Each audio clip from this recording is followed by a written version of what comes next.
आवाज मानदेशाचा।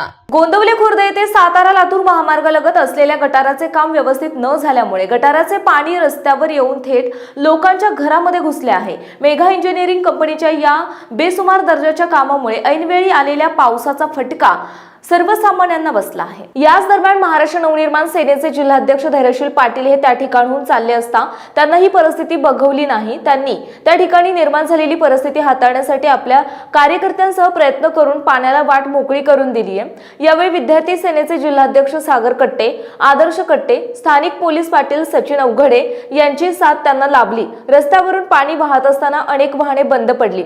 यावेळी ती वाहनेही ढकलून बाहेर काढण्यासाठी धैर्यशील पाटील आणि साथीदारांनी प्रयत्न केले।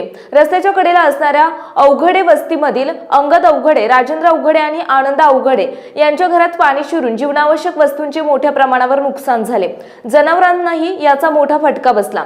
ही एकंदरीत परिस्थिती पाहून धैर्यशील पाटील यांनी मेघा इंजिनिअरिंग कंपनीच्या अधिकाऱ्यांना फोनवरून वस्तुस्थितीची माहिती देऊन कंपनीच्या सुमार दर्जाच्या कामाप्रती संताप व्यक्त केला। इथली परिस्थिती योग्यरित्या हाताळली नाही तर आंदोलन करण्याचा इशारा दिल्यानंतर कंपनीच्या अधिकाऱ्यांनी कर्मचारी पाठवून परिस्थिती हाताळण्याचे आश्वासन दिले।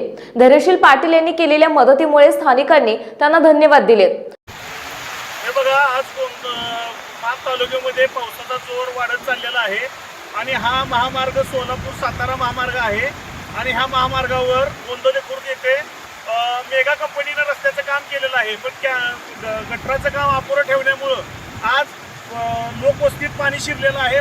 जनावरं वाहून जाण्याची परिस्थिती निर्माण झालेली आहे। आज इथं गावचे पोलीस पाटील आलेले आहेत, ग्रामस्थ आलेले आहेत। एवढी भयानक परिस्थिती झालेली आहे। तिथे एक मागासवर्गीय कुटुंबांची घरं आहेत, त्या घरामध्ये सुद्धा पाणी शिरलेलं आहे। त्या कंपनीला आम्ही फोन करून सुद्धा अद्याप कंपनीची कोण लोक आलेली नाही। हे अतिशय भयानक परिस्थिती इथं लोकांची झालेली आहे। लोक भयभीत झालेले आहेत। रस्त्यावर गुडघितलं पाणी चालू आहे। हा हायवे आहे आणि लवकरात लवकर या प्रशासनानं आणि कंपनीने याकडे लक्ष घालावे। काही अनुचित प्रकार घडल्यास परत आम्ही कंपनीला आणि प्रशासनाला कुठल्याही परिस्थितीमध्ये ऐकलं जाणार नाही। हे बघा, इथं पाठीमागे एक आहे, पाण्यामध्ये आता पडलेले आहे। एक शेतकरी घेऊन बिचारी ती महिलांनी घेऊन निघालेली आहे, ती सुद्धा रुतलेली आहे। ते त्वरित लवकरात लवकर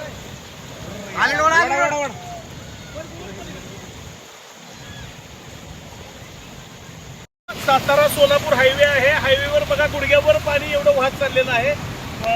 कंपनीनं आणि प्रशासनानं लवकरात लवकर ह्या गोष्टीत लक्ष घालावं। रात्रीच्या वेळी अंधारामध्ये एखादी गाडी ह्यातून वाहून जाऊ शकते किंवा लोकांच्या घरात तर ऑलरेडी पाणी गेलं नाही। मोठे म्हैस, गाई अशी मोठी मोठी जनावरं पाण्यामध्ये आता उभी आहेत आणि वाहून जाण्याची शक्यता आहे। लहान मुलं किंवा वयोवृद्ध महिलांना जाता येता येईना, तर लवकरात लवकर प्रशासनानं आणि मेगा कंपनीनं लवकरात लवकर इथं येऊन ह्या पाण्याची विल्हेवाट लावून घ्यावी। जर ह्याच्यामध्ये काही अनुचित प्रकार घडल्यास कंपनीवर मनुष्यवधाचा गुन्हा दाखल करण्यात येईल। मानसरोवर न्यूज संपादक बापूसाहेब मिसाळ, वरकुटे, मलवडी। आपल्या जिल्ह्यातील तालुक्यातील लेटेस्ट बातम्या पाहण्यासाठी आजच मानसरोवर न्यूज चॅनलला YouTube वर सबस्क्राईब करा आणि बेल आयकॉन प्रेस करा।